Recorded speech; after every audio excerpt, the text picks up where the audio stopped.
Okay, so for some reason, I guess it's synchronized. It doesn't make any sense because it's not, it won't, it's still not running properly. The application, I mean, the Gmail account application, it's still not running very well.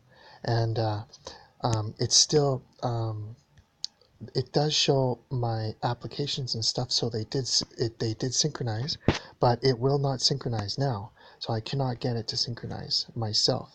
Um, um, I think that when I go to here, what is going to interest you is that now the application shows up. And I have an application running and I have my web browser running. And you'll see when we go into the thing, into the recent activities, that just like it was before, there's a mobile app showing and there's a web browser app showing. And on my phone, do you remember I showed you in the video before that they logged out? They logged out of my account. They heard that I realized what they were doing, and they stopped their application or whatever, and they logged out. So after they logged out, then it was no activity except for my web browser. And then when I got data into my into my Gmail application, at that point, shortly after, the mobile app popped back on, and now I have a mobile app and a browser app running. As you can see, this is deadly slow, and this always runs like this.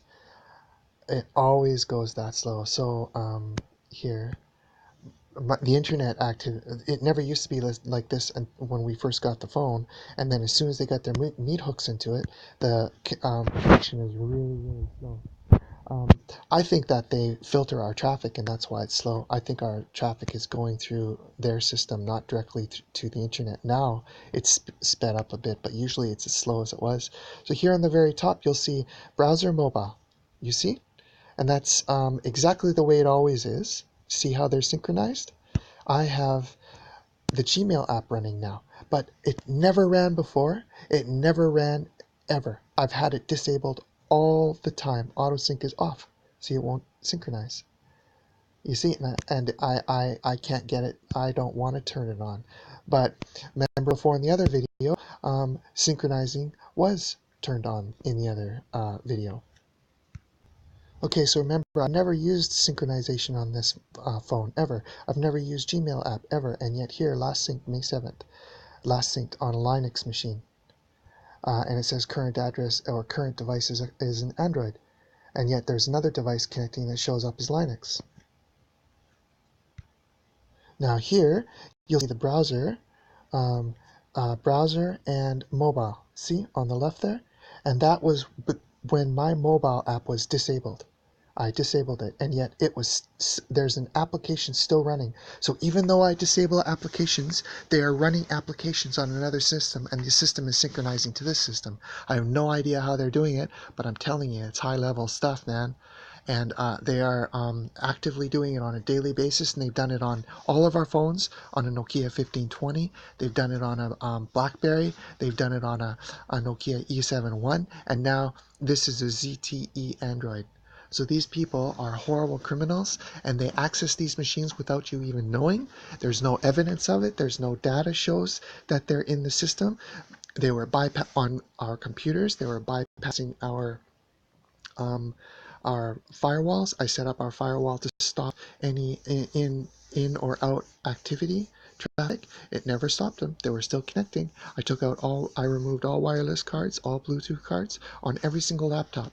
An Asus, a Lenovo, a Dell Tower, an Apple Power PC, a 17-inch Power PC, on a little tiny HP Pavilion.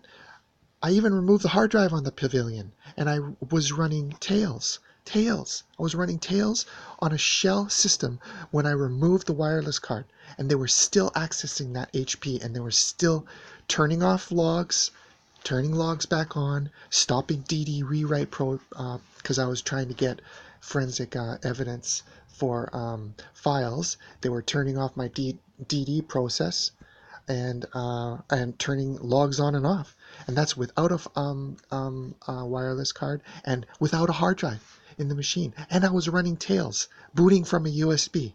So these people can basically access any computer they want, and they do it through a backdoor. I have no idea how it is, but it's not wireless, and it's not Bluetooth, and it's not Ethernet. These were air-gapped machines, and they were connecting to them. So, welcome to the new frontier. Holy cow. I think security is just an illusion. Uh, if there ever was security, it's a thing of the past. If there ever was privacy, it's a thing of the past. It was horrible. Anglicans, Presbyterians, Baptists, supposed to be Christians.